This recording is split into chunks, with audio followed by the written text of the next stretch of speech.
I'll be posting some write-ups about dealing with fear and anxiety, which I've already made a upload about that, dealing with fear and anxiety, but I'm going to get into some more body language and psychology, nonverbal communication, things like that.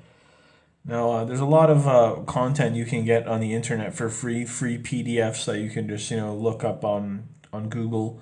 Conflict resolution PDF, heaps of PDFs that you can get for free and you can study them, and body language PDFs, also heaps of those that you can get for free and study those. And it's so it might not seem like it can be related to how to defend yourself from bullying, but really it is. Anything related to psychology to help you understand others and understand yourself is going to help. Even if it's just about understanding why other people are behaving like they're behaving, it helps you take things less personally and helps you not care about what they're doing. Now, this clip I'm showing here, obviously we should care about destruction of property and bad guys like this, and we should stop them. But I'm just using this clip to just show how Bud Spencer and Terrence Hill are just very good at keeping their cool and not freaking out. They're not panicking. They're not crying.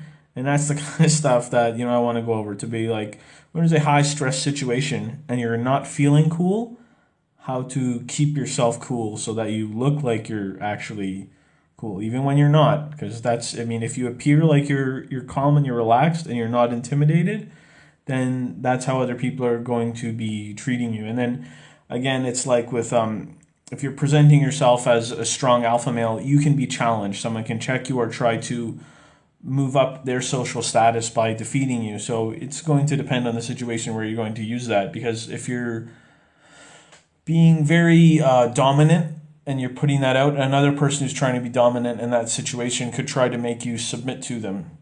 And understanding some of the body language, you can still show that you're not intimidated, but there are a few things like looking down or just a few postures you can do, or with your eyes, to just non-verbally communicate that you're supporting that person. You're letting them be in the dominant role, but you're also showing that you're not like absolute beta male. That you're also an alpha, but you're gonna let them be the boss in that area. So that way you can avoid a direct confrontation if that's what you want to do at that time. But in real life, we can't let people destroy things like that. We would have to stop them. And in this movie, Watch Out, We're Mad, that is what they do eventually. They stop all these evildoers. So it's still a positive message.